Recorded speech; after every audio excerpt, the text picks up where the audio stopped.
নমস্কার। আজ আমি আলু দিয়ে ছানার বড়ার ডালনা রান্না করেছি। খুবই স্বাস্থ্যকর এবং সুস্বাদু রান্না। সম্পূর্ণ নিরামিষ, রুটি, লুচি, পরোটা, গরম ভাত, ফ্রাইড রাইস, পোলাও সব কিছুর সাথেই খাওয়া যাবে। এবার দেখে নেওয়া যাক কীভাবে আমি রান্নাটা করলাম। রান্নাটা করবার জন্য আমি গ্যাসের উপরে মিডিয়াম ফ্লেমে একটা কড়াই বসিয়ে তাতে পরিমাণ মতো সর্ষের তেল দিয়েছি। তেলটা গরম হয়ে গেছে, দুটো তেজপাতা ফোড়নে দিলাম, আর দিলাম কটা চামচ গোটা জিরে। জিরে আর তেজপাতাটা ভাজা হয়ে গেছে। এখন আমি 3টে মাঝারি সাইজের আলু কেটে রেখেছি। আলুগুলো ধুয়ে ভালো করে জল ঝরিয়ে রেখেছি। আলুর টুকরোগুলো আমি ভালো করে ভেজে নেব। আলুর মধ্যে কিন্তু আমি 1 চামচ লবণ দিলাম, এই লবণটাই তরকারিতেও হয়ে যাবে।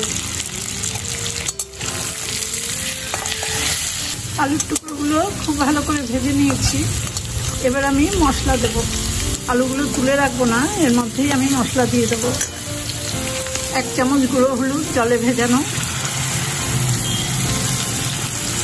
আর 2 চামচ আদা, লঙ্কা আর কাঁচা জিরে বাটা, 3টে শুকনো লঙ্কা, 1 ইঞ্চি পরিমাণ আদা আর 1 চামচ কাঁচা জিরে একসাথে করে বেটেছি। এই হলুদের সাথে লঙ্কা, জিরে, আদা বাটাটাও খুব ভালো করে আলুর সাথে ভেজে নেব। মশলার বাটিটা ধুয়ে একটু জল দিলাম।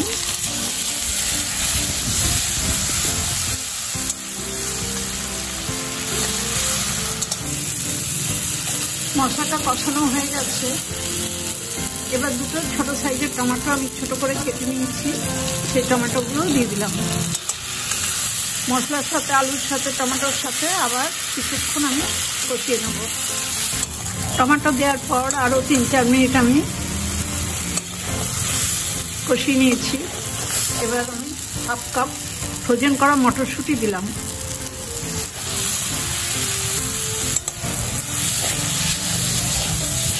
মটরশুঁটিগুলোও কষিয়ে নিয়েছি।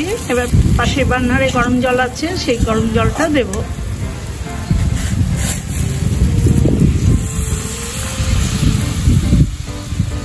ঝোল বেশি দিলাম, কারণ ছানার বড়ার রান্না অনেকটাই ঝোল টেনে নেয়। এখন আলুগুলো সেদ্ধ হতে দেব। মিডিয়াম ফ্লেমে প্রায় 6-7 মিনিট ধরে আমি আলুগুলো ভালো সেদ্ধ করে নিয়েছি।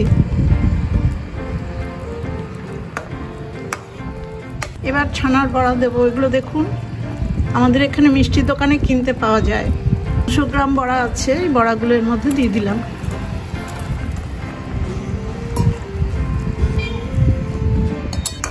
বড়াগুলো একটু ভালো করে ঝোলে ডুবিয়ে দেব। এখানে এই বড়াগুলো মিষ্টির দোকান থেকে আমি প্রায় মাঝে মাঝেই আনি। তাড়াহুড়োর সময় মিষ্টি দোকান থেকে এই বড়াগুলো এনে আমি রান্না করে নিই। নিরামিষ দিনে বিশেষ করে খুব দরকার হয়। বড়াগুলো দেওয়ার পরে কিন্তু খুব বেশি রান্না করার দরকার হয় না, খুবই সফট থাকে বড়াগুলো। এবার 1 চামচ গরম মশলা জলে গুলে আমি এর মধ্যে দিয়ে দিলাম।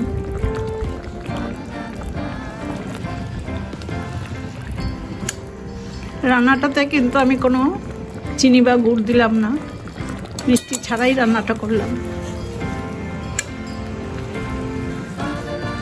সব কিছু খুব ভালো করে মিশিয়ে দিয়েছি। সবশেষে দিলাম 1/2 টেবিল চামচ ঘি।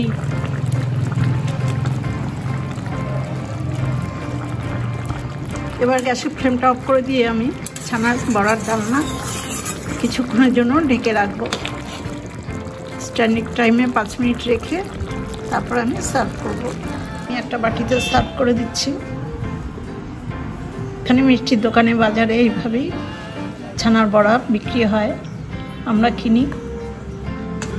তাড়াহুড়োর সময় এই বড়াটা কিন্তু অনেক কাজে লাগে। এই ছানার ডালনা রান্নার রেসিপিটা দেখে যদি আপনাদের ভালো লাগে তাহলে একটা ছোট্ট লাইক আর শেয়ার করে দেবেন। সবাই খুব ভালো থাকবেন, সুস্থ থাকবেন। ধন্যবাদ।